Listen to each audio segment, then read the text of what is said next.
Hey everyone. I am testing out a new way to do these lives.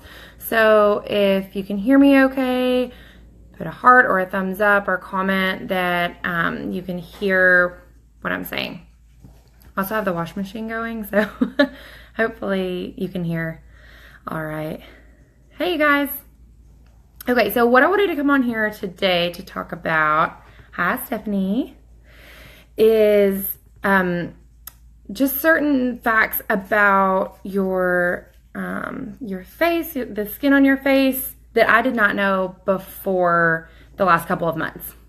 So I pretty much just washed my face because that's just what I was taught to do. So you wash your face, just like you shower and you wash your body. So, but I didn't really have any routine down to it. I just would, wash my face maybe once or twice a day and call it that. I didn't really care what I was using as long as I felt like it was getting my makeup off. That was my main goal. So there wasn't really any routine to it. So then once I was introduced to Limelight, I kept hearing everybody talk about skincare routines and this is what they did. And to me, when somebody says a skincare routine or regimen, I automatically think, oh my gosh, that's expensive. I'm not gonna have anything to do with that. So I resisted for a while, and then I started to implement the cleanser. Well, then I got recommendations on how to use the cleanser, how often to use the cleanser, what the cleanser did, and then the moisturizer and the mask. So, but before that, I just did what I was told when I first started trying it to see, because I wanted the maximum results for what I was trying. But what I found out later is why we cleanse our skin on our face. What gets on there that I didn't even realize. So what I thought, of course, rain, things from outside, things that you can actually feel on your face, are there. And of course, that if you put makeup on, that's there. If you put moisturizer on, hey Katie. So I knew what I put on my skin. And of course I knew, being in dental, that things, there's splatter, things get on your face. But I just didn't realize, it didn't sink in how much of it is absorbed into my skin. So I felt like, since I was washing my face, all of that was, coming off and doing well. And I was purchasing like cheap, super abrasive, over the counter cleanser that was full of chemicals. But I said, I didn't really think a whole lot about it because I thought it wasn't absorbing into my skin. It was fine. I was just getting my makeup off. Like I said, that was the main point. I always heard it was bad to sleep in your makeup, bad for your skin, but nobody ever explained why. So what happens is all of the environmental factors, everything that your face comes in contact with sticks to your skin. And that kind of grosses me out when I think about it. And then also, my son goes to daycare. I have a 2.5-year-old. He goes to daycare.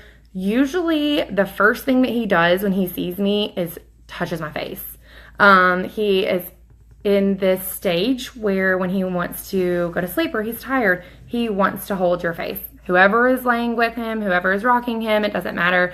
He wants to put his hands on your face, which creeps me out sometimes. So, but who knows how much he's washed his hands during the day? Who knows what he's bringing home? And so all of that is getting on my face. So then I make a point to make sure that after I get him to bed is when I wash my face so that I can get all of the bacteria, all of the germs off of my face. And something that I learned in the last couple of months while I was researching skincare and why we use the routines that we do is that your body absorbs about 60% of what is put on our skin. That's a huge number. That's big. 60%. I would have thought maybe 10%, maybe less. I honestly had no idea. So to hear that number was really big for me. So the next thing that I wanted to do was to make sure that I found a cleanser that fought the bacteria and the environmental factors that were getting on my skin. So when you are using something that has chemicals in it that is being absorbed into your skin, that can cause a slew of problems. It can cause your skin to react differently than what it's meant to be, which can cause issues. Also, there has been certain studies that I have looked at and found that it can be linked back to certain types of cancers. So that's why I thought that it was really important for me to find a natural skincare line that really, benefited my skin first. And then also it was safe to put in my body. It's just like the food that you eat, anything that you would drink, you are pretty particular about, what you're consuming. So there's no difference with skincare.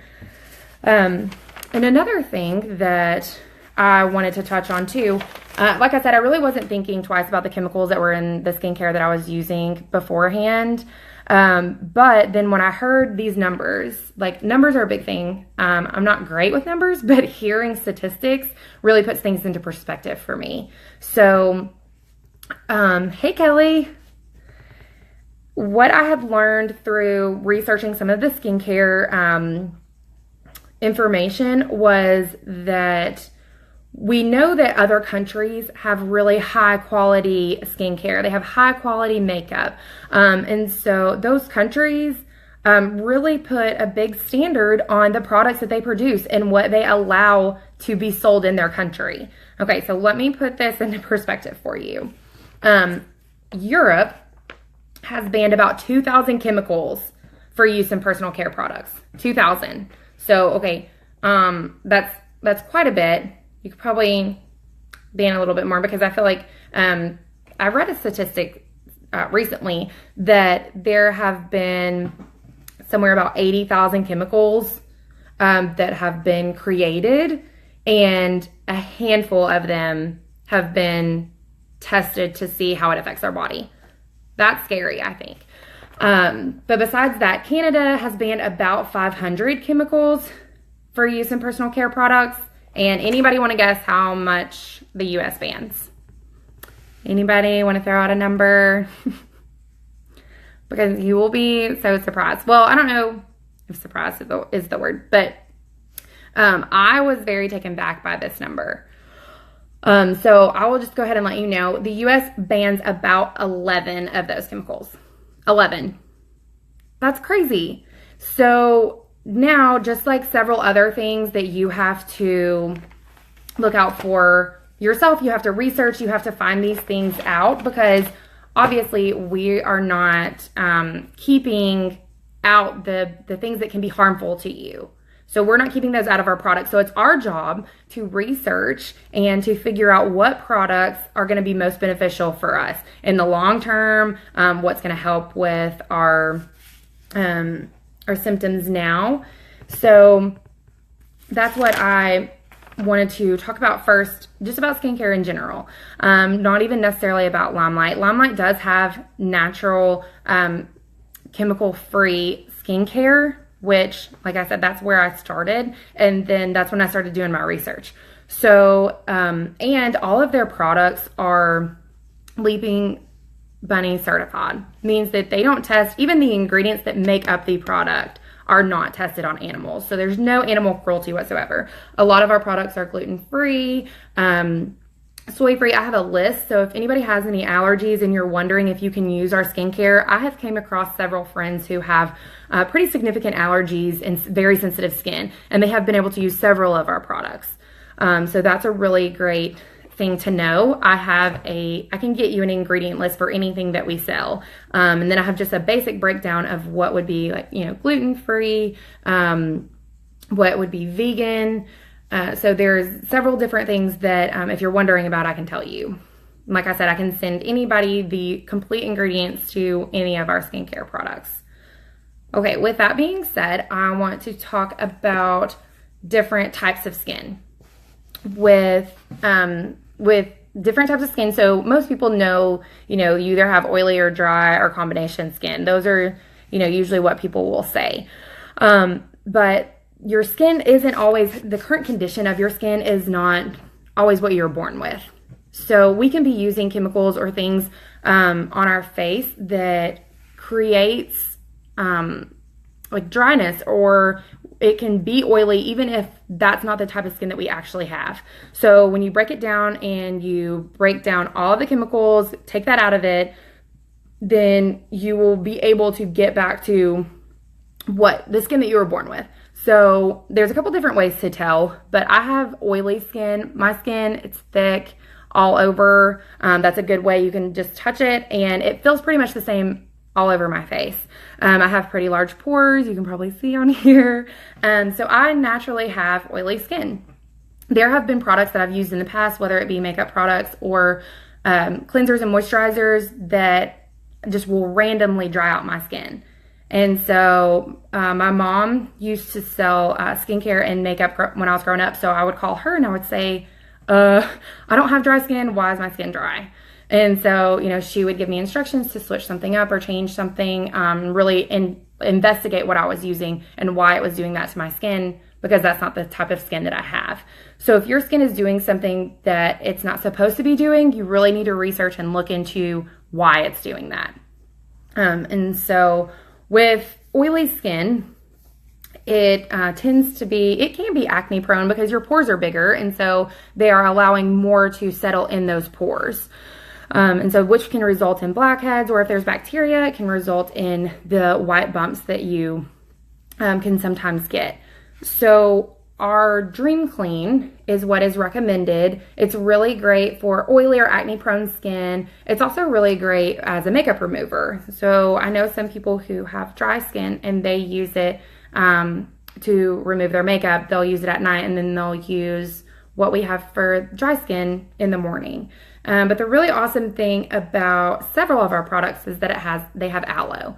And most people know that aloe is a healing property. So that being said, if you have scars from acne, you have anything that needs healing on your face, that's going to target those areas and it's going to heal that. We also have soapberry is another ingredient, and that is going to fight bacteria. It's going to be what causes the foaming reaction. And when I say foaming, I don't mean like what you think of shampoo foaming. Natural products tend to not foam as much as something that has chemicals in it. So that's another thing. It's not going to be as foamy as maybe what some people are used to, but it works really, really well. It's gentle, but it does strip away the bacteria while also replenishing the good oils that you need. Even oily skin needs oils. So with chemicals stripping the oils, it takes everything away. It's kind of like antibiotics. Antibiotics strip the good and the bad bacteria. So that's kind of what the chemicals will do in your cleanser as well. It'll take all the good oils and you know, the excess oil that you're trying to keep to a minimum, which in turn produces more oil. So you will have either extremely dry skin from the excessive use of the chemicals, or you can have just an overproduction of oils because your body is trying to keep up, and that's how your skin is made. Okay, so with that being said, talking about oils, we have Calm Balm, which is a moisturizer.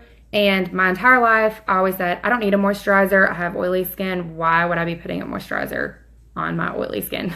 But even oily skin needs moisturizing. It can calm redness. It can even your skin tone. It can even out the oils. This Calm Balm can also be used for sunscreens. Or sunburns, sorry. And so we tested that out this summer. That's why I have this spray nozzle on here. We toss it in the fridge and use it on sunburns. Otherwise, it comes with a nozzle like this, which is just a pump.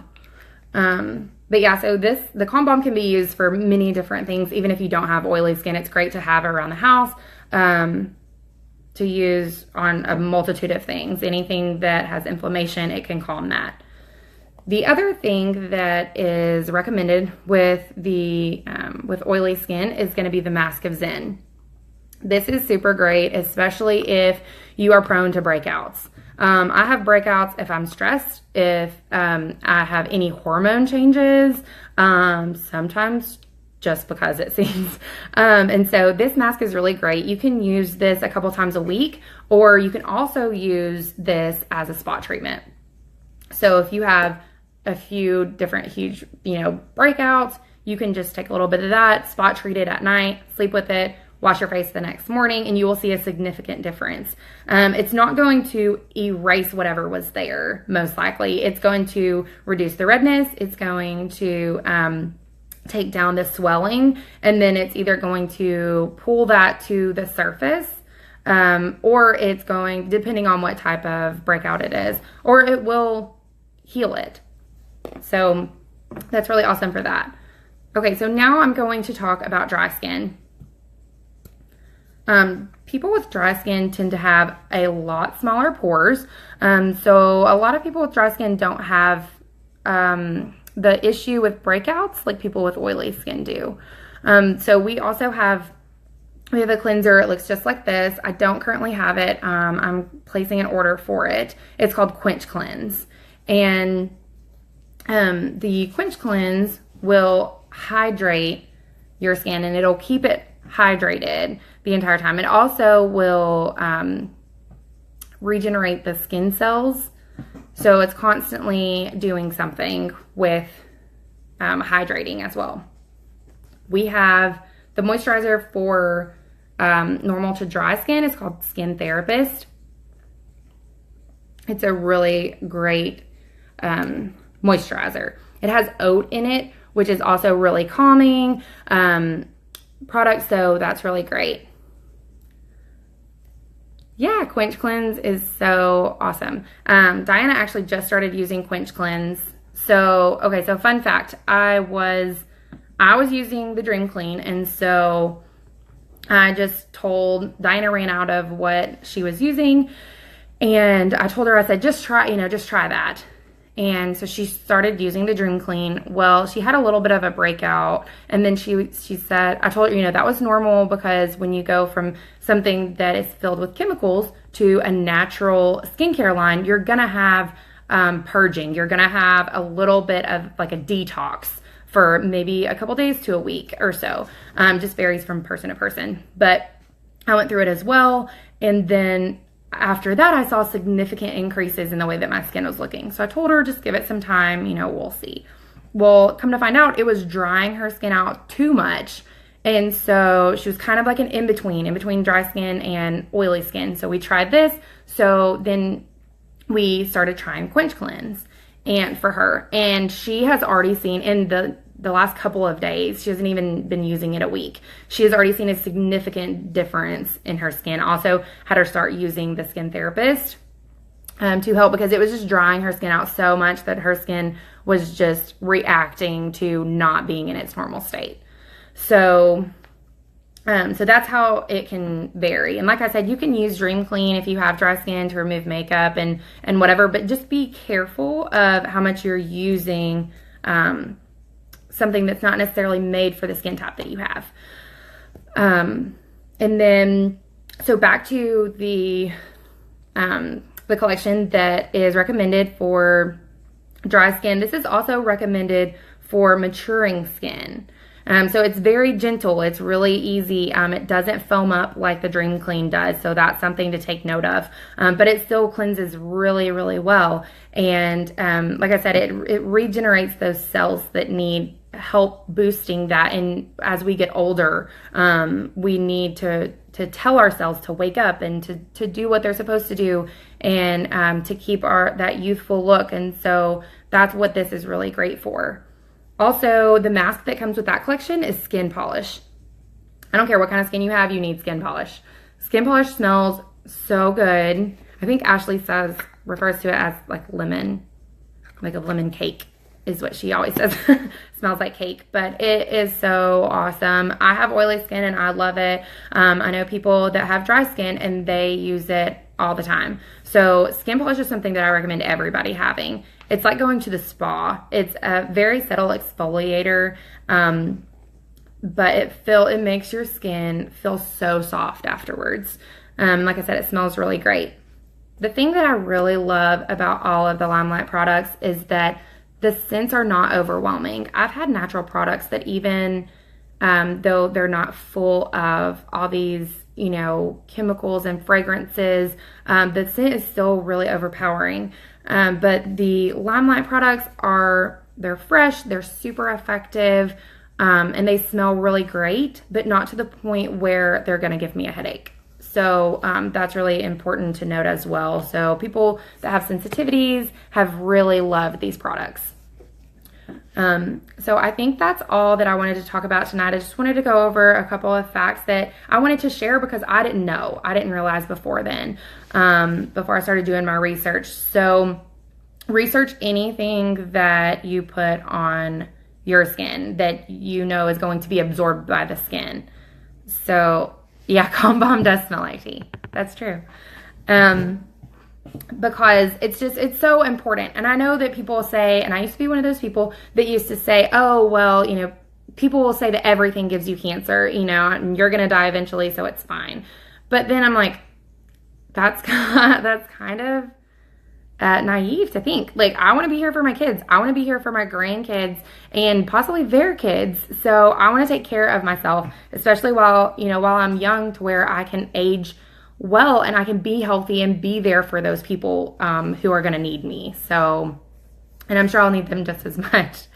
But yeah, so those are just some fun facts and some things to take note of. Something I will touch on while I am talking about skincare and what's in our products. All of our skincare products are natural, free of harsh chemicals, free of parabens, SLS, many other things. It's just a great line. And I don't want people to get it confused. Our cosmetics are very high quality. They're professional quality, but they are not 100% natural. My method in life is to have a balance. So I try to have, I've worked recently in taking chemicals out of my house, with, cleaning products and, what I do my laundry with. So all of those have been, free of chemicals and have made a huge change. My son has very severe allergies. My daughter had some respiratory issues when she was younger. And it's not good for anybody, whether you have known issues or not. So that's what I've been working towards, in general. But with beauty products, you kind of have to learn where your balance is, because you can't, in my opinion, you can't have a super great, effective, long-lasting lipstick that is 100% natural. You may have to apply that 5 or 6 or 8 times a day. But while our cosmetics are not 100% natural, they are high quality. They have really high pigmentation, like 50% pigment. And so therefore, the quality of them is better, and there's not as many fillers as there would be in other products. So that's something to take note. Also, if you're worried about makeup, makeup is meant to sit on your skin. It's not meant to penetrate the skin like skincare does. So that's the difference, and that's why I am okay using higher quality cosmetics that aren't 100% natural. So if anybody has any questions on what skincare routine that they need to be using, or if you want to try anything out, and I can help you with that, then I would love to customize something for you and figure out what would be best for your skin. I'm also open to letting you know what cosmetics will be, really great for your skin type as well, and why that's the case.